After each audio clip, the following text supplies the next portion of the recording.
J'ai certainement découvert comme vous le reportage de France 2 qui nous a révélé il y a quelques jours de cela eh bien, qu'il y avait aujourd'hui des territoires en France qui n'étaient plus des territoires de France, puisqu'on peut y constater que les femmes ne peuvent plus circuler librement habillées comme elles le souhaitent, qu'elles ne peuvent plus se rendre à la terrasse d'un bar pour consommer de l'alcool ou simplement parce qu'elles y sont des femmes et qu'elles y sont recalées eh bien, parce qu'ici, selon le témoignage d'un des hommes présents dans ce bar, eh bien, on n'est pas véritablement en France, mais on agit comme au bled, pour reprendre littéralement ces mots. Je dois dire que je ne découvre pas cette situation, puisque nous, au Front National, depuis très longtemps déjà, nous l'annonçons et nous la dénonçons. Et malheureusement, eh bien, nous sommes assez peu entendus, et il faut ce type de reportage extrêmement succinct pour retracer péniblement le quotidien absolument terrible des femmes qui évoluent dans ces quartiers dans l'indifférence générale. Ce n'est plus la loi de la France qui s'applique, ce n'est plus la loi de la République, et nous sommes en train de constater l'apparition de mini-califats, où c'est bien la loi islamique, autrement dit la charia, qui s'applique au quotidien et qui réfute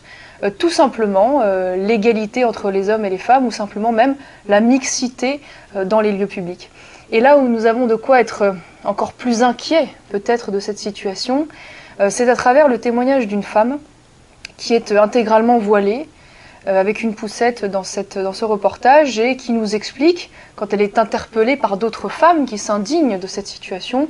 qu'elle finalement trouve cela tout à fait normal, et qu'après tout, elle ne souhaite pas aller s'installer à un bar au milieu des hommes, et donc à ce titre, ça paraît tout à fait normal.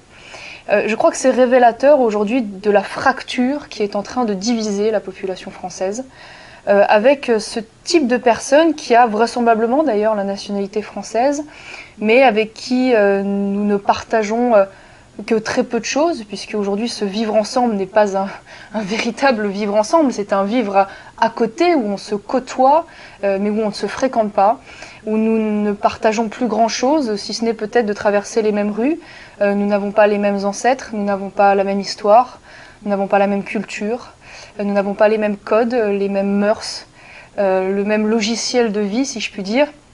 Et à ce titre, je vois difficilement comment nous pourrons conserver l'unité de la France et vouloir persévérer dans un destin commun si nous continuons de cohabiter avec ces personnes et si nous laissons prospérer ce type de comportement.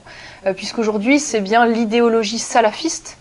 qui est en train de progresser en France, qui est de moins en moins minoritaire, qui est extrêmement prosélyte, et qui prospère sur le terrain d'une immigration de masse, car je crois qu'il faut aujourd'hui oser nommer les choses. Le problème aujourd'hui de l'islam radical, c'est évidemment le problème de l'immigration, et c'est évidemment le problème du communautarisme,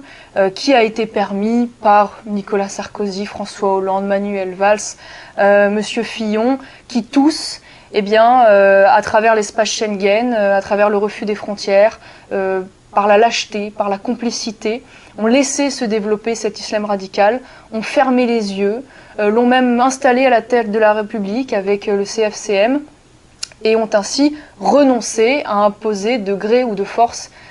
ces valeurs françaises, cette loi française. Je crois qu'il est très important aujourd'hui que nos compatriotes mesurent la gravité de la situation, parce que si nous ne réagissons pas, et si nous ne réagissons pas vite, ce qui se passe aujourd'hui dans ces quartiers se passera peut-être demain dans de très nombreuses parties du territoire français, où la communauté culturelle française sera peut-être minoritaire, et où nous, les femmes, nous serons confrontées à ce type de régression. Je crois que c'était l'objet de ma vidéo, d'interpeller sur ce sujet, et surtout d'inviter nos compatriotes à réagir vite, et évidemment, en conséquence, de suivre et d'élire Marine Le Pen en 2017.